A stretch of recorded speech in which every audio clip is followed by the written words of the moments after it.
Ciao, sono Tiziano Zanotti e questa è la seconda video recensione della mia nuova playlist dedicata ai testi di armonia classica che non possono mancare nella biblioteca ideale di un musicista.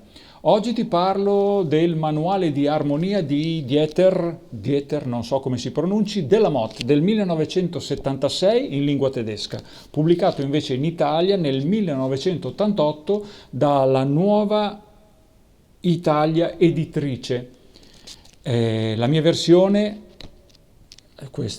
è di 370 pagine.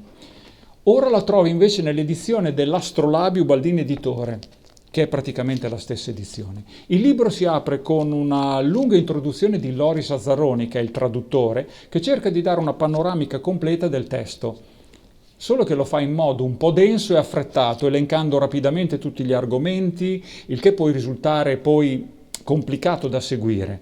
Superata però questa prima parte, il manuale diventa molto comodo da usare, anche per chi studia in autonomia.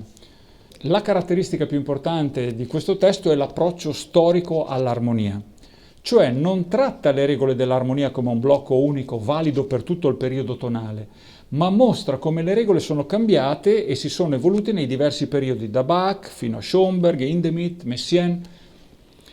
L'impostazione è tecnica ma chiara, con esempi musicali originali o tratti anche dalla letteratura ed esercizi brevi proposti al termine di ogni capitolo.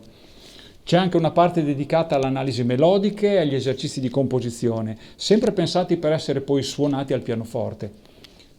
Molto interessante è anche il modo in cui presenta le funzioni armoniche, la dominante, sottodominante, tonica, usando una terminologia che per certi punti si discosta da quella più comune, ma sempre in modo intelligente e stimolante. La parte dedicata poi a Bach è forse la più importante e approfondita e vale da sola la lettura del libro.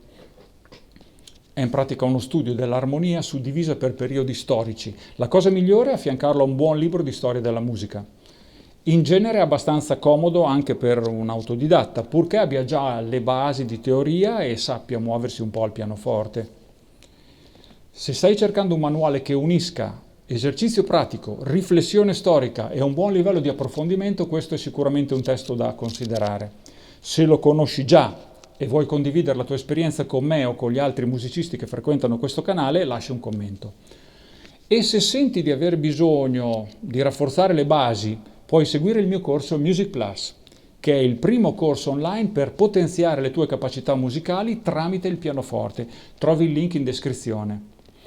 E iscriviti al canale YouTube Music Plus attivando la campanella, così riceverai direttamente le prossime video recensioni non appena saranno online. Ciao!